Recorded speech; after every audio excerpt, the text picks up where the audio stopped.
Merci. Allô? Ouais, c'est bon. Bonjour à tous. Je vais peut-être me présenter pour commencer. Donc, je suis Cédric Ficheux. Je suis cofondateur de SBI. Et donc, j'ai été contrôleur de gestion dans le passé avant de cofonder SBI. Et j'ai eu l'occasion d'accompagner un certain nombre de directions financières dans leur transformation.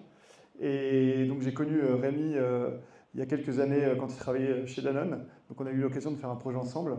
Et aujourd'hui, on a l'occasion de retravailler ensemble dans son nouvelle entreprise. Donc j'ai en tout cas le plaisir de l'accueillir aujourd'hui et je te remercie d'être venu. Merci Cédric, merci à vous de la présence. Moi je suis content d'être ici.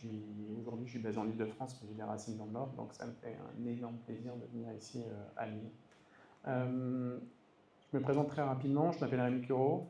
Je travaille pour Jacques & Brossard, qui est une société qui produit et distribue de la panification et de la viennoiserie, de la biscuiterie.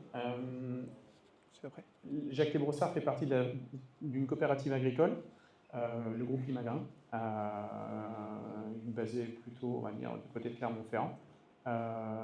Et on utilise de la farine qui vient des producteurs des céréaliers dans nos produits. Pour ceux qui ont en tête que les producteurs ne sont pas à la pointe, vous allez voir, un producteur, une coopérative agricole, c'est avant tout des adhérents qui sont eux-mêmes chefs d'entreprise, donc ils sont souvent très à la pointe des projets et très à même à gérer du changement. Jacques & Brossard, ce que je vous disais, donc on est boulanger-pâtissier, plutôt basé en France, un petit peu en Belgique, et on a 1400 collaborateurs, on couvre plusieurs domaines, on a plusieurs domaines d'expertise, on vend dans différents réseaux, la grande distribution, le B2B, un peu à l'export, et on a, on va dire, un ADN plutôt français, c'est rigolo, on a discuté Snowflakes, Solution BI, Pigment, voilà, je suis ravi de dire que finalement, côté en France, on a arrivé à faire des choses assez sympathiques. Ok, et tu peux nous en dire un petit peu plus sur ton rôle et sur tes rôles passés? Alors, avant d'être chez Jacques & Brossard, parce que j'y suis depuis 6-8 mois, j'ai eu pas mal d'expérience en finance sur des groupes type le premier groupe Danone, ce que disait Cédric, là où on s'est rencontrés, General Mills et plus récemment dans le jeu de société chez Asmodee, qui est un premier éditeur et distributeur de jeux de société au monde. D'accord. Et tu as rejoint Jacques & Brossard il y a un peu moins d'un an, je pense. Exactement. Et quels sont les défis que tu rencontres aujourd'hui? Alors, chez Jacques & Brossard, quand je suis arrivé, on a eu un constat qui était incroyable, c'est l'outil, il n'y en a pas. L'outil, c'est Excel. Ça paraît dingue pour un groupe qui représente quand même pas mal de chiffre d'affaires, qui a une complexité avec plusieurs usines. Et donc, il y a un côté finance, c'est vraiment le Excel. Et du coup, ça veut dire que c'est chronophage. On peut avoir des problèmes de constance dans la data. Vous interrogez deux personnes sur un chiffre simple, ils vont dire bah, je vais ouvrir mon Excel et les deux n'ont pas forcément le même chiffre. Et l'équipe aujourd'hui, enfin plutôt l'équipe, aujourd'hui faisait beaucoup de reporting mais pas beaucoup d'analyse. C'est-à-dire que le reporting était super bien fait à travers du Excel, mais on s'arrêtait là et dès qu'il fallait commencer à analyser, il n'y a plus personne. Parce qu'on n'est pas outillé et surtout on passe beaucoup de temps à faire du reporting et notre temps quelque part il est compté. Merci. Et pour toi, au niveau du contrôle de gestion en général, quels sont les principaux enjeux aujourd'hui, les principaux défis du contrôle de gestion? Alors, les défis aujourd'hui du contrôle de gestion, ce que j'ai pu voir, et je pense que ceux qui sont spécialistes en finance le voient aussi, on a une forte contraction des délais. On ne peut plus clôturer et sortir de la data, de l'analyse à le 20 du mois. Le 20 du mois, on est déjà en train de se projeter. Donc il faut aller vite dans les clôtures. Donc il y a une contraction des délais. Il faut que tout aille plus vite. Et dans le même temps, on a une augmentation de la complexité. On a des environnements qui sont beaucoup plus complexes parce qu'on rentre des nouveaux clients, on va rentrer des nouveaux marchés. On voudra plus d'analyse. On a pas mal aussi de turnover au niveau du top management. Donc, ce qu'ils ont vu dans une société, ils se disent je voudrais l'appliquer dans celle où j'arrive. Et ils ne comprennent pas pourquoi ce n'est pas encore mis en place. Donc, c'est plus tendu sur les délais, c'est plus complexe. Et la notion du contrôle de gestion évolue de plus en plus à la demande du top management sur du copilotage. il faut être copilote. Il ne faut pas juste donner de la data, il faut donner du sens à la data et proposer des choses. C'est ce que je vois aujourd'hui dans les sujets qui arrivent sur le contrôle de gestion. D'accord. Et au niveau de Jacques Brossard et de ta direction générale, justement, sur quoi ils t'attendent aujourd'hui? Alors, aujourd'hui, Jacques Brossard, la direction générale, nous attend, moi, l'équipe, sur plus d'anticipation, plus d'analyse. Si je devais résumer, ce serait moins de data coaching, plus de valeur ajoutée, et pouvoir leur donner un temps d'avance. Aujourd'hui, moi, je dois avoir un temps d'avance sur ce qu'a besoin le comité de direction. Je suis déjà en train de répondre à des questions que le comité de direction ne m'a pas encore posées. Ils ne sont pas posés la question en disant « je voudrais voir ça », et nous, on est en train de se dire, avant qu'ils ne posent la question, parce qu'on va mettre un certain temps à pouvoir y répondre, par exemple des PNL par usine, des PNL par ceci, un axe de lecture, un axe d'analyse qu'on n'a pas encore en place, mis en place, on anticipe les besoins futurs pour que le jour où la question sera posée, très rapidement, on aura la réponse et on aura déjà analysé. Et qu'est-ce qui vous a poussé aujourd'hui à lancer un projet EPM? Alors, ce qui nous a poussé, la genèse du projet EPM, moi je suis arrivé très récemment. Et on a bénéficié d'un alignement qui est assez rare. C'était le bon moment pour lancer un projet EPM. Pourquoi? Moi je venais d'arriver. Souvent les changements un peu majeurs vont être faits avec des changements de personnes. Donc moi je suis arrivé, un mois après mon arrivée, on a changé de CFO, qui était aussi prêt à la gestion du changement. Et donc on était au bon moment, on avait plutôt les bonnes personnes, on avait un peu de temps libre dans l'équipe. J'ai un gestionnaire de projet qui est détaché de l'opérationnel, c'est super important, je pense que j'en reviendrai après, qui avait 3 mois entre 2 projets. Donc on avait un petit slot d'avoir du temps de cerveau disponible de quelqu'un plutôt compétent. Et on avait un fort sponsoring des équipes qui n'étaient pas les équipes finance. La direction marketing, direction commerciale étaient vraiment en attente d'avoir de la data et d'avoir de la valeur ajoutée, de nous voir comme copilote. Et ils nous ont dit allez-y, on vous supporte dans le projet. Donc ça, c'était le bon moment. D'accord. Et c'était quoi les limites justement en termes d'outils et de processus que tu rencontrais, enfin, que tu rencontres toujours aujourd'hui, parce que le projet n'est pas forcément terminé. Mais... les limites, c'est les limites d'Excel, hein, c'est la rigidité. Aujourd'hui, une nouvelle analyse va nécessiter de sortir beaucoup de tableaux de bord, de fichiers pour répondre à la demande, et aucun aspect collaboratif. On a tenté à faire un peu de collaboratif en contournant 2-3 solutions dans Excel, et on s'est retrouvé vite quand on est 3 ou 4 à collaborer, ça va. Quand on commençait avec une cinquantaine, forcément il y en a un qui ça ne marchera pas, et d'ailleurs ça n'a pas marché. Quand on a fait remonter le budget, c'est le directeur informatique qui n'a pas réussi à faire montrer son budget. Donc c'était une bonne raison pour lui vendre le fait de passer sur autre chose qu'Excel. Et qu'est-ce qui vous a poussé à choisir Pigment et SBI? Alors, le choix de Pigment a été fait via la flexibilité du produit. Il y a d'autres solutions qui existent, mais la flexibilité et l'ergonomie d'utilisateur, c'est quelque chose qui est un outil qui est plutôt pensé avec un prisme de end user, moi, des gens qui sont plus opérationnels, des business partners de la finance, et SBI pour l'accompagnement métier qui sont capables de proposer. C'est pas juste de la technique, c'est aussi des gens qui ont une réflexion et une expertise, une expérience sur d'autres choses, et donc ils peuvent nous challenger sur est-ce que vous avez pensé à ça, ou préparez-vous à. Et donc ils préparent aussi le futur. C'est pas simplement des exécutants, c'est des choses qui accompagnent la transformation. Et le démarrage de pourquoi on a choisi Pigment, en fait, avec Cédric, on se connaît depuis pas mal d'années, on échange de temps en temps, au minimum on s'appelle une fois par an pour les vœux. Et cette année, en janvier, moi j'étais chez Jacques Brossard depuis 2 mois, on s'appelle et je lui dis j'ai un sujet sur la masse salariale, on n'arrive pas à la modéliser, c'est pas très stable. Il m'a dit écoute, je comprends ton point, mais moi je vais te montrer quelque chose, ça s'appelle Pigment, j'en avais un peu entendu parler, et là il m'a fait des démos. J'ai lu des démos, et là j'ai dit c'est pas mal. Et ça a nécessité, ça a mis une petite puce à l'oreille en disant il y a quelque chose à regarder. J'en parle autour de moi.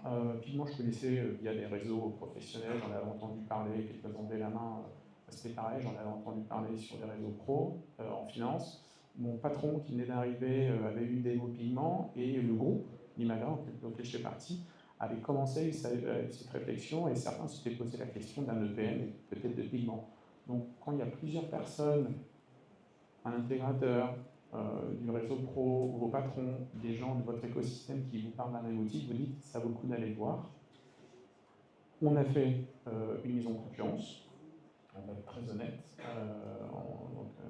SBI et Pigment, avec avec un autre éditeur et un autre intégrateur qui étaient déjà présents dans l'écosystème Jacques et Brossard. Autant en finance, on n'avait pas grand-chose. Au niveau commercial, on est ultra bien outillé. Et voilà, donc on a fait jouer des appels d'offres, on a fait des proof of concept, et Pigment et SBI l'ont remporté par vraiment cette notion de souplesse et d'autonomie que l'on aura. C'est ce qui a fait la différence, alors que ce n'était pas gagné, vu qu'on avait déjà des partenaires qui étaient bien en place depuis des années chez Jacques et Brossard. Mais la perspective d'un accompagnement et d'avoir une solution sur mesure qu'on puisse faire évoluer par nous-mêmes nous a beaucoup plu.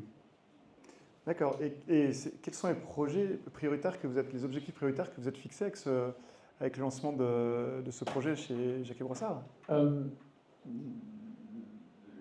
Les projets prioritaires, ça va être de fiabiliser la data.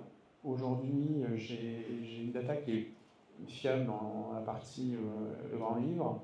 Quand on commence à rentrer sur l'analytique, c'est beaucoup moins fiable. Donc l'idée, c'est de pouvoir gagner en fiabilité, de fluidifier les process, de gagner du temps et d'avoir un process, un flux d'informations qui est unique, qui va pouvoir être partagé par tout le monde, et de gagner en autonomie. Pas moi forcément gagner en autonomie, mais je veux faire gagner en autonomie les business partners. Aujourd'hui, ils ont une question en finance, ils ont une question sur un PNL, ils ont une question sur un chiffre.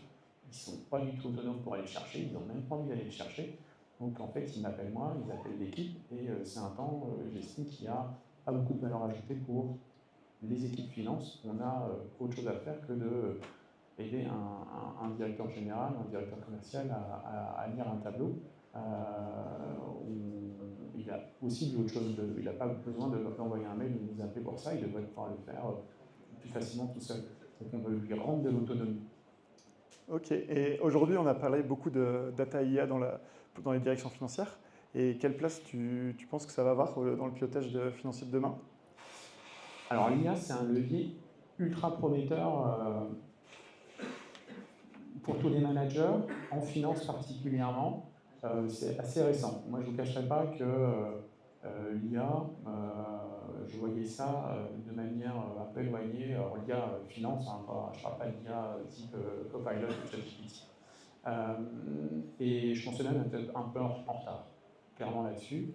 Et j'ai découvert hier, je commence à m'intéresser un peu plus à l'IA, je participais à un meeting sur l'IA pour des gens qui font du FP&A au niveau monde. On était entre 600 et 700 participants.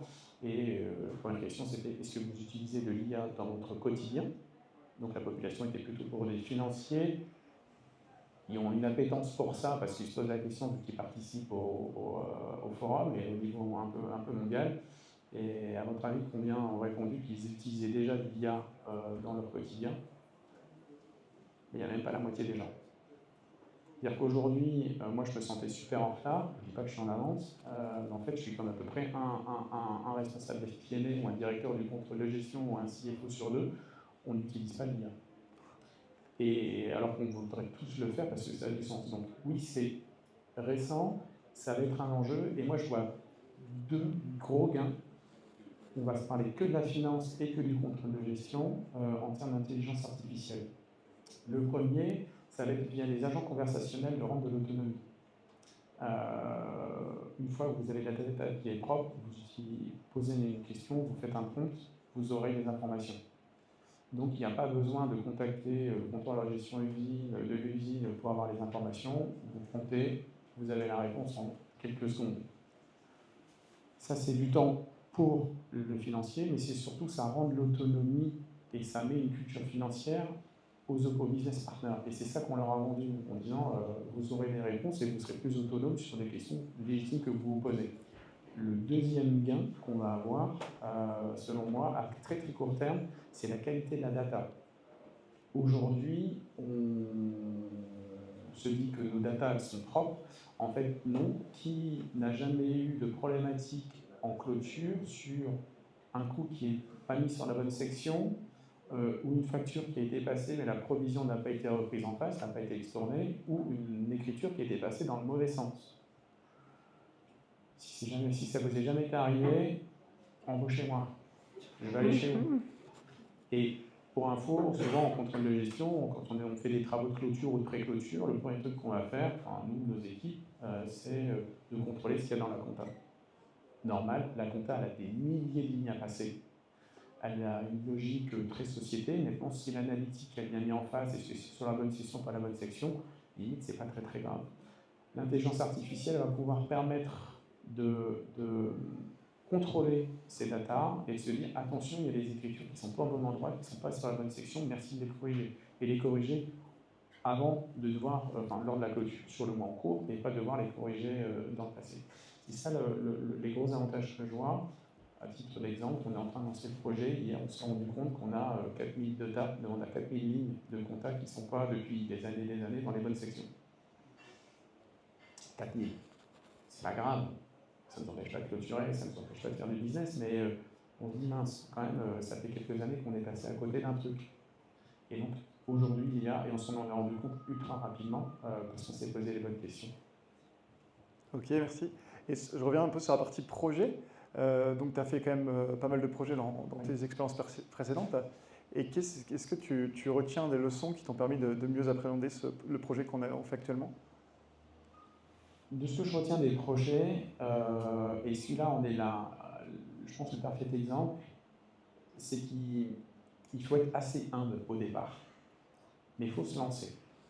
Ça ne sert à rien de voir grand et de se dire, tant que ça, je n'ai pas une solution qui répond à tous les besoins, tant que je ne suis pas très clair sur exactement ce que je vais faire, je ne me lance pas. Il vaut mieux prévoir un scope qui est plus petit, mais qui est facilement atteignable et qui engage à l'action. Donc aujourd'hui, on a fait le pari de se dire qu'on va développer une solution européenne from scratch, Excel étant le from scratch, en 3 mois. On va couvrir 80% de notre besoin.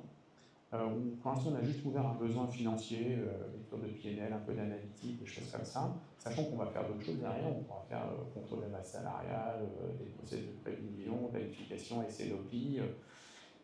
Mais on s'est mis dans un temps 2 en disant on veut capitaliser rapidement sur un succès et de toute manière on a l'intime conviction que les besoins futurs seront couverts par la structure qu'on met en place aujourd'hui.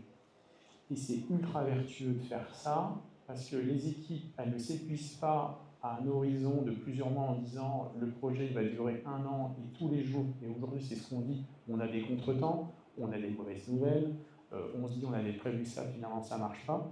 Et comme on est sur des sprints assez courts, on est vite déjà en train de capitaliser sur quelques succès. Et ça change complètement le mindset en termes de gestion de projet, d'avoir une période de projet très courte où on sait que nous, dans 2 mois, on a un délivrable qui va nous apporter beaucoup et qu'on va continuer à faire progresser. Et notre courbe d'apprentissage augmente aussi, ce qui fait que quand on va arriver lors du go live, on n'aura pas tout à fait répondu à 100% des besoins qu'on s'est donnés, des besoins qui sont toutes modestes, mais on va pouvoir continuer et ces besoins, on va les couvrir par nous-mêmes, on n'aura pas forcément besoin de tiers pour faire les derniers développements. Ok, merci. Et avec un peu de recul, c'est quoi les éléments clés, tu penses, pour la réussite de ce type de projet? Alors, les éléments clés, ça va tourner autour d'un triptyque pour moi, entre les utilisateurs, moi je vais être un utilisateur, mes équipes vont être les utilisateurs, l'intégrateur et l'éditeur. Si vous n'avez pas ce triptyque-là qui est assez fort et qui fonctionne bien, ça peut être plus compliqué et je pense que c'est un élément qui est clé. Je vous donne un exemple très simple. Donc, forcément, on travaille beaucoup avec l'intégrateur. Quand vous êtes utilisateur, vous discutez en premier lieu avec votre intégrateur, mais ce n'est pas forcément suffisant. Moi, cet après-midi, on a fait 2 heures de training avec nos data, avec Pigment, sur un training spécifique.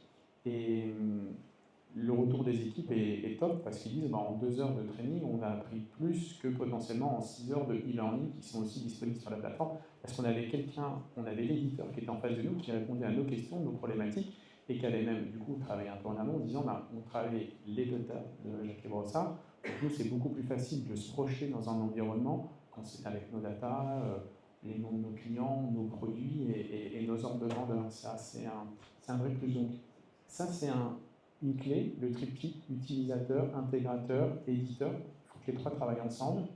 Et la deuxième clé de succès, ça va être un chef de projet. Mais un chef de projet qui est détaché de l'opérationnel. C'est clé. Moi, j'ai pu voir, c'est la chance que j'ai là. On a quelqu'un qui a 3 mois de temps disponible pour nous aider là-dessus.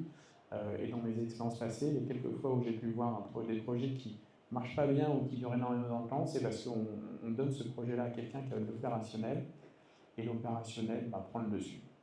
Parce que la priorité, c'est l'opérationnel, c'est pas forcément le projet, et donc le projet se décale, les gens s'épuisent, on loupe des créneaux, et on se donne un niveau, et on baisse le niveau d'exigence du projet. Donc quand on a un chef de projet ou quelqu'un qui peut être dédié ou surtout détaché de l'opérationnel, lui, son boulot, c'est en fait de rien lâcher.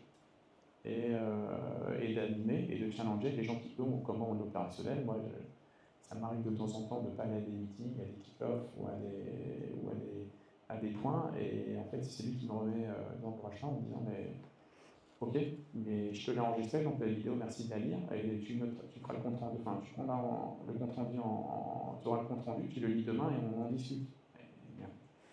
Et c'est son job, et ça, c'est clé pour moi. Et pour nous aussi, d'ailleurs, quand on implémente la solution, parce que ça aide vraiment à avoir un succès dans l'implémentation. Et si on se retrouve maintenant dans un an, qu'est-ce que tu aimerais pouvoir dire sur ce projet?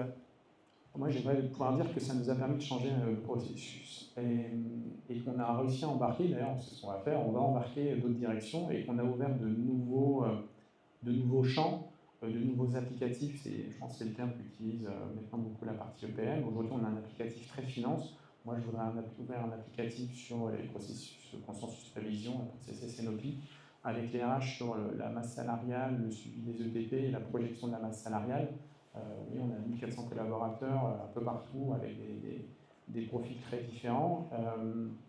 Et ça va être la clé du succès, c'est comment est-ce qu'on va réussir à embarquer le reste de la société, mais pour qu'eux-mêmes utilisent l'outil et nous partagent leur applicatif de pigment. Parce que moi, j'ai des interactions à avoir avec les ressources humaines pour faire le budget de la masse salariale, par exemple. Mais j'ai pas envie d'en être honneur. J'ai envie d'en être presque client. Aujourd'hui, ils vont être clients de data financière. Bonne nouvelle pour suivre leur budget et le saisir. Moi, j'ai envie d'être client à mon tour dans un an des data qui vont mettre à disposition pour simuler de la masse salariale. Ok. Et pour clôturer, si tu avais un conseil à donner à des gens dans la salle pour s'ils hésitent à se lancer dans ce type de projet, qu'est-ce que tu leur donnerais comme conseil? En fait, il faut se lancer. Souvent, on finance, on conceptualise plein de choses et on se dit je fais une liste de Père Noël, je fais un cahier des charges ultra détaillé, j'ai 40 pages de cahier des charges. Et à un moment, il faut dire ok, c'est bien, mais lançons-nous. Moi, mon cahier des charges, il tenait en 2 pages. Le pitch du projet tenait en 30 secondes.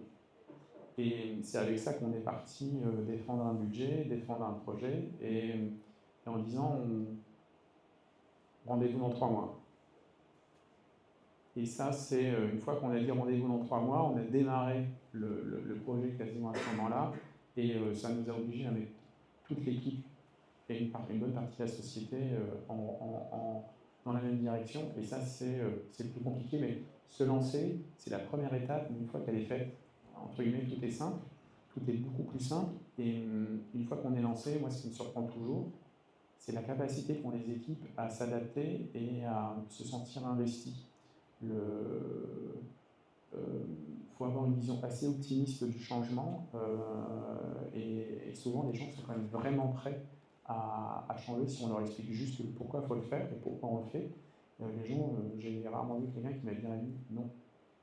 Mais s'il dit non, je dis ok, explique-moi pourquoi, explique-moi les freins. Mais rarement, les gens sont vraiment hostiles au changement, donc osons le faire et c'est pour moi la clé du succès. Ok, bah écoute, merci beaucoup pour ton témoignage et merci d'être venu. Venu d'Île-de-France, donc un grand merci.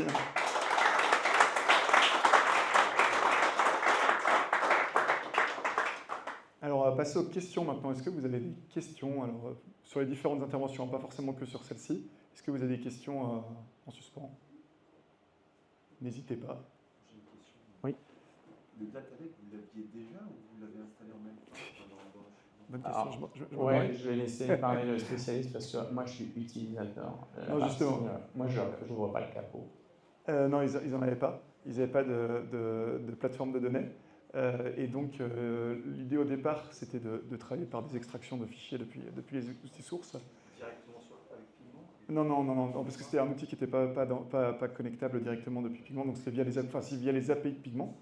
Et donc c'était parti dans cette direction-là, mais on a vite vu des limites. Et donc là, en ce moment, on est en train de discuter pour mettre en place une data platform, et donc pour justement passer par une data platform pour pouvoir accélérer les flux d'alimentation et faciliter l'intégration. Parce que ça reste quand même beaucoup plus simple de passer par une data platform, même si ça reste au début quelques données, parce que déjà, de 1, ça permet de faciliter le flux, de 2, ça permet de mettre la donnée, de la centraliser et de l'ouvrir à d'autres usages futurs potentiels, parce que là, ça allait passer par des fichiers plats qui allaient être poussés dans Pigment directement. Donc c'était un peu dommage de passer du temps à développer des fichiers, des extractions de fichiers. Il y a beaucoup plus de sens à créer une data platform. Est-ce que vous avez d'autres questions? J'ai une question. Qu'est-ce qui permet, parce qu'on se rend compte que le time il est assez court entre le moment où on a l'idée, le moment où il y a le point de décision. Qu'est-ce qui fait basculer alors le circo, on peut dire, dans le fait de OK, on t'accompagne Rémi dans le projet, on y va? Alors l'ADN de Jacques Boissard et d'Himalaya, je vous dis, il y a des notions d'entrepreneurs. Ce qui paraît dingue, hein, quand on dit une coopérative agricole, on les voit sur leur tracteur en train d'eux, et en fait, on a une certaine forme de liberté, bien sûr sous contrôle, c'est-à-dire qu'il faut qu'on dise ce que l'on fait. Et moi, je suis arrivé, 2 mois après mon arrivée, je dis, les outils, c'est quand même pas terrible. Et le directeur IT me dit, ben, c'est simple, en janvier, on fait une revue de tous les projets, de tous les besoins, et tu viens pitcher. Tu as un projet, tu viens pitcher. Je dis, ok, moi je suis là depuis 2 mois, je connais personne, il y a des projets qui passent depuis 5 ans, qui sont dans ce process-là depuis 5 ans. À un moment ou à un autre, je vais finir. Il y a un ranking. Et les 3 premiers projets sont présentés à un instance du dessus pour une histoire de budget, etc. Et donc, on a pitché, on est arrivé premier, parce qu'il y a aussi un mindset qui est de se dire, quand on vote pour un projet, on choisit un projet, on ne peut déjà pas voter pour les projets de cette direction, c'est pas drôle, mais du coup c'est un peu plus fair, et il y a toujours cette notion de ça va servir à quoi? Est-ce que ça va servir au plus grand nombre? Et donc, pour répondre à la question, on a été assez vite entre nous, financiers, on veut faire ça, mais on a besoin de la validation de l'ensemble des autres directions ou du support de l'ensemble des directions de Jacques Boissard.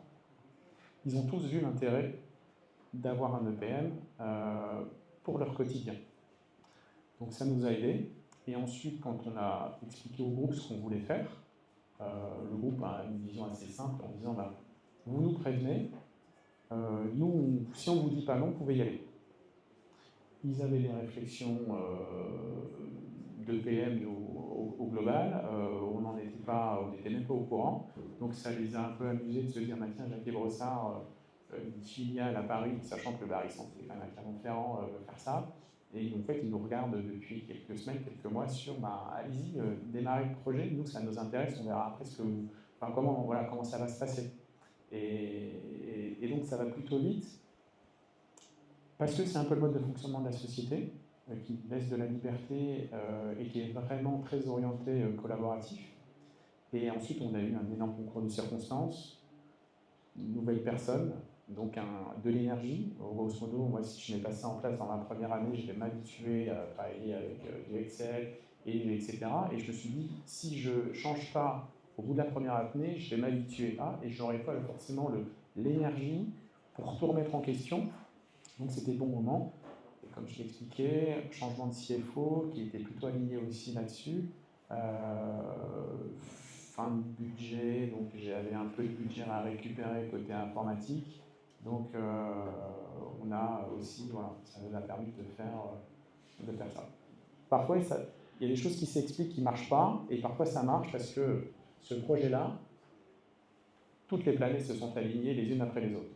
On a eu des difficultés, il ne faut pas rêver, mais à un moment, on avait une conjoncture, le bon moment, la bonne équipe, des gens disponibles, le budget qui allait bien, parce qu'on avait eu un projet avec un autre projet dans un autre service avait été décalé, et le support de nos business partners et du niveau du dessus.